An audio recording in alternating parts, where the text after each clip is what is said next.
Good morning my dear students. अभी तक हम डिस्कस कर चुके हैं economic systems and position of Indian economy on the eve of independence.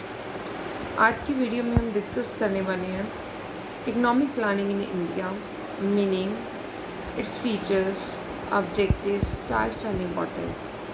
We will discuss all these things in parts. First of all, we will go with the topic economic planning in India, its meaning and introductory part. Yes, India की अपनी ही commitment है to planned economic development.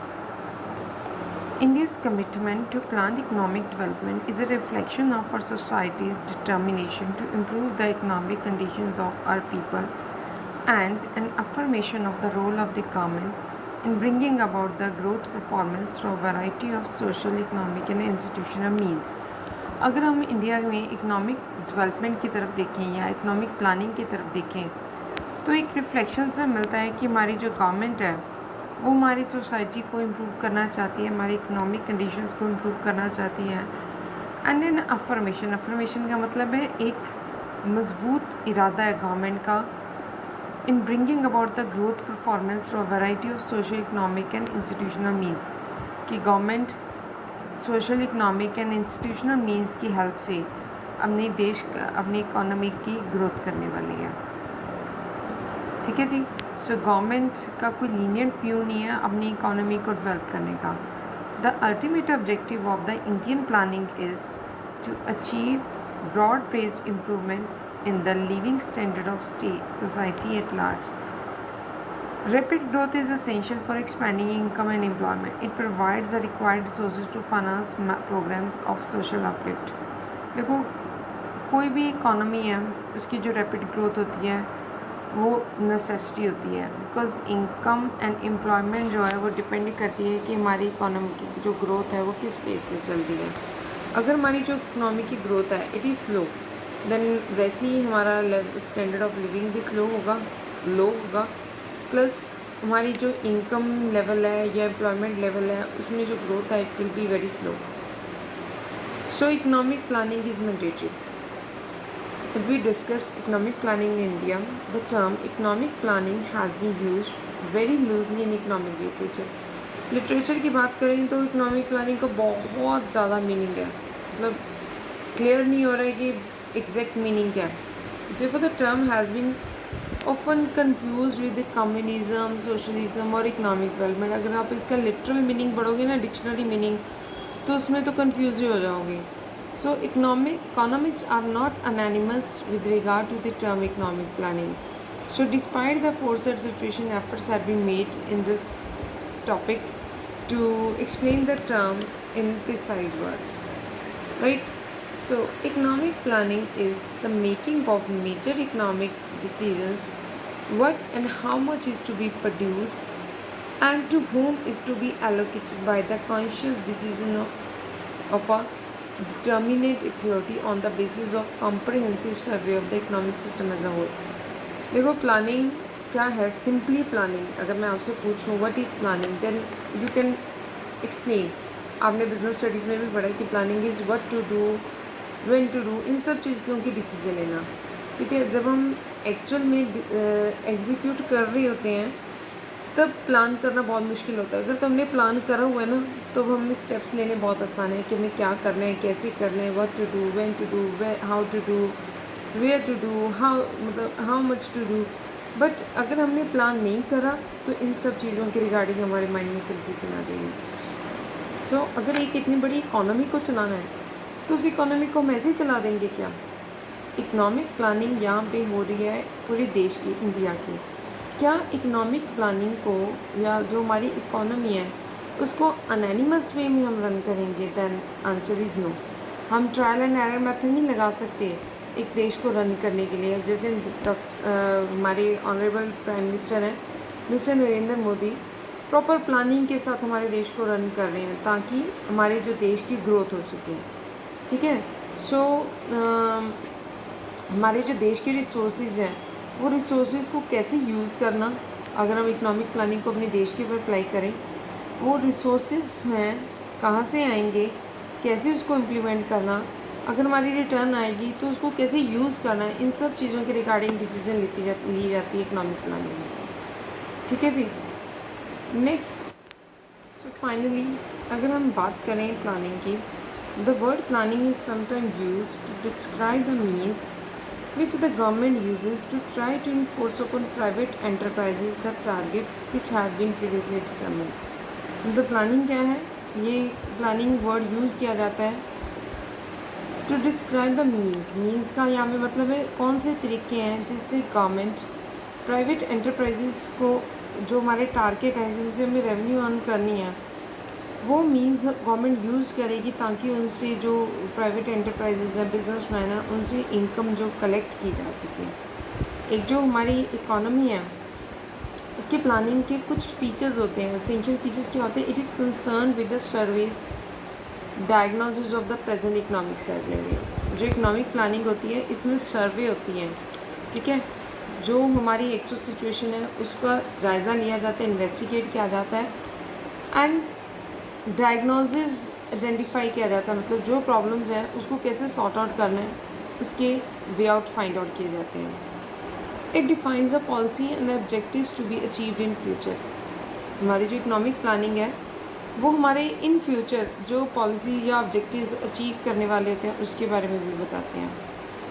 It presents a macro economic projection for the whole economy. देखो जो economic planning है ये एक macro economy का concept है, मतलब पूरी इकोनॉमी के लिए क्या प्रोजेक्शन है, मतलब क्या गोल सेट किए जाते हैं वो इकोनॉमिक प्लानिंग से पता लगता है कि हमारी पूरी इकोनॉमी के लिए क्या गोल सेट किए गए हैं कि इस साल हमारी क्या जीडीपी होनी चाहिए, क्या हमारी नेशनल इनकम होनी चाहिए, पर कैपिटा इनकम कितनी होनी चाहिए, ग्रोथ रेट क्या होनी चाहिए, ये सारी चीज़ें। It also formulate the strategies through which the objectives are to be achieve. हमारी जो इकोनॉमिक पॉलिसीज़ होती हैं उसमें ये भी फाइंड आउट किया जाता है कि हमारे वो स्ट्रेटजीज़ क्या होंगी या जिससे हम अपने ऑब्जेक्टिव्स को अचीव करेंगे, मतलब गोल्स क्या होंगे, फिर उन गोल्स को अचीव करने के लिए हमारी प्लानिंग क्या होगी, मतलब क्या पॉलिसी होगी, क्या टूल्स हम यूज़ करेंगे। It guides and directs the economy along with the path of growth and development. जो इकोनॉमिक प्लानिंग होती है ये हमारी पूरी इकोनॉमी को गाइड करती है कि अब हमारे जो एफर्ट्स हैं वो कैसे मूव करने चाहिए, कैसे हम अपने ग्रोथ पाथ के ऊपर चलेंगे। It creates productive capacity in the country, मतलब हमारी जो कंट्री है उसमें प्रोडक्शन कितनी होनी चाहिए, उसका लेवल क्या होना चाहिए, उस कैपेसिटी को कैसे इंक्रीज़ करना उसके बारे में भी फोकस करती है, right. If we discuss about some of the important definitions of economic planning, then first definition I would like to share is Dr. Dalton's definition. According to him, economic planning in the widest sense is a deliberate direction. Economic planning सबसे पहली बार ये widest sense में, ठीक है, क्योंकि ये macro level पे policy frame करी जाती है। Deliberate direction by persons in charge of large resources of economic activity towards chosen end. Economic planning बनाएगा कौन, जो लार्ज रिसोर्सेज का इंचार्ज होएगा, मतलब जो लार्ज रिसोर्सेज का ऑनर होएगा। तो इट मीन्स हमारे देश में कौन बनाएगा, गवर्नमेंट, क्योंकि जितने भी रिसोर्सेज हैं maximum resources large amount of resources के इंचार्ज कौन है, गवर्नमेंट। और गवर्नमेंट कौन सी, सेंट्रल गवर्नमेंट, तो obviously central government will frame the policy, right. According to Lewis Lorwin defined economic planning as a scheme of economic organisation in which individual and separate plants, enterprises and industries are treated as coordinate unit of one single system for the purpose of utilizing available resources to achieve the maximum satisfaction of people's need within a given time। देखो बहुत अच्छी definition है ये, लॉडविन ने define करा है कि maximum satisfaction of people और उनकी ज़रूरतों को पूरा करने के लिए इकोनॉमिक प्लानिंग में सारे इंडिविजुअल्स को, सारे बिजनेस प्लान्स को, एंटरप्राइजेस को और industries are treated as coordinate unit, सबको एक सिंगल सिस्टम माना जाता है और ये अज्यूम किया जाता है कि ये सारे मिलके काम करेंगे ताकि जो हमारे आम जनता है उनकी मैक्सिमम सेटिस्फेक्शन को पूरा किया जा सके। According to Dickinson who defines planning as a making of major economic decision what and how much is to be produced, how, when and where is to be produced, to whom it is to be allocated by the conscious decision of determined authority on the basis of comprehensive survey of the economic system as a whole। तो Dickinson ने define करा है कि economic planning क्या है। It is related with economic decision. Economic decision कैसी decisions, what and how much is to be produce, how, when and where it is to be produce, to whom it is to be allocated, क्या produce करना है, ये resources किसको allocate करने हैं, by the conscious decision of a determined authority. बिल्कुल conscious decision के साथ ये पॉलिसीज़ बनाई जाती हैं। On the basis of comprehensive survey, मतलब जो ऑलरेडी सर्वेज हम कर चुके हैं उनको ध्यान में रख के इकोनॉमिक प्लानिंग करी जाती है, right. Next we are going to discuss the essentials of economic planning. जो इकोनॉमिक प्लानिंग इन इंडिया जो की अगर हम बात करें तो क्या एसेंशियल चीज़ें हैं जो हमें ध्यान में रखनी है, right. There are certain conditions in order to frame successful economic planning. These essential conditions need to be fulfilled. First is well defined aims and objective. अगर हमें अपने देश में प्लानिंग करनी है तो जो प्लान्स हैं, हमारे गोल्स हैं, those goals should be well defined, ठीक है। कोई भी कन्फ्यूज़न नहीं होनी चाहिए। Every plan must be associated with certain well defined AIIMS and objective. Her plan का जो एक ऑब्जेक्टिव है, क्लियर ऑब्जेक्टिव होना चाहिए, right. Next is emerge out of the conscious decision. जो भी प्लानिंग कर रहे हैं बहुत कॉन्शियस अप्रोच के साथ कर रहे हैं, मतलब बिल्कुल भी कोई कैजुअल अप्रोच नहीं लेनी है। We should be very disciplined while framing the decisions, right? Next is purposive direction. In a federal structure where there is a diffusion of power and responsibility, there must be an overall unity of policy. मतलब जो भी हमें policies frame करनी है, policies में unity होनी चाहिए, यानी कि यूनिटी ऑफ डायरेक्शन होनी चाहिए। Like purposive direction which planning involves must come from the central government. So इसके लिए ज़रूरी क्या है कि जो पॉलिसीज़ हैं वो कहाँ से बन के आएँ, it should be framed by the central government, right? Next हमारी पॉलिसीज़ में क्या होना चाहिए, we should carefully fix the target. जो टारगेट्स हैं बहुत ध्यान से सोच समझ के हमें फिक्स करने हैं। The planning authority must carefully fix the target without illusion मतलब without any confusion as to what is to be possible. If the targets are fanciful, the whole plan will be fanciful. And this is true whether the targets are too large or too small. Planners who promise more than they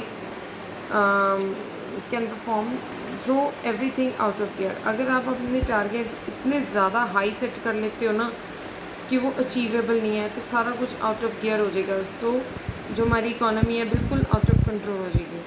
सो हमारे अगर जो गोल हैं वो बहुत छोटे भी नहीं होने चाहिए, because over fulfilment is just as much a sign of bad planning.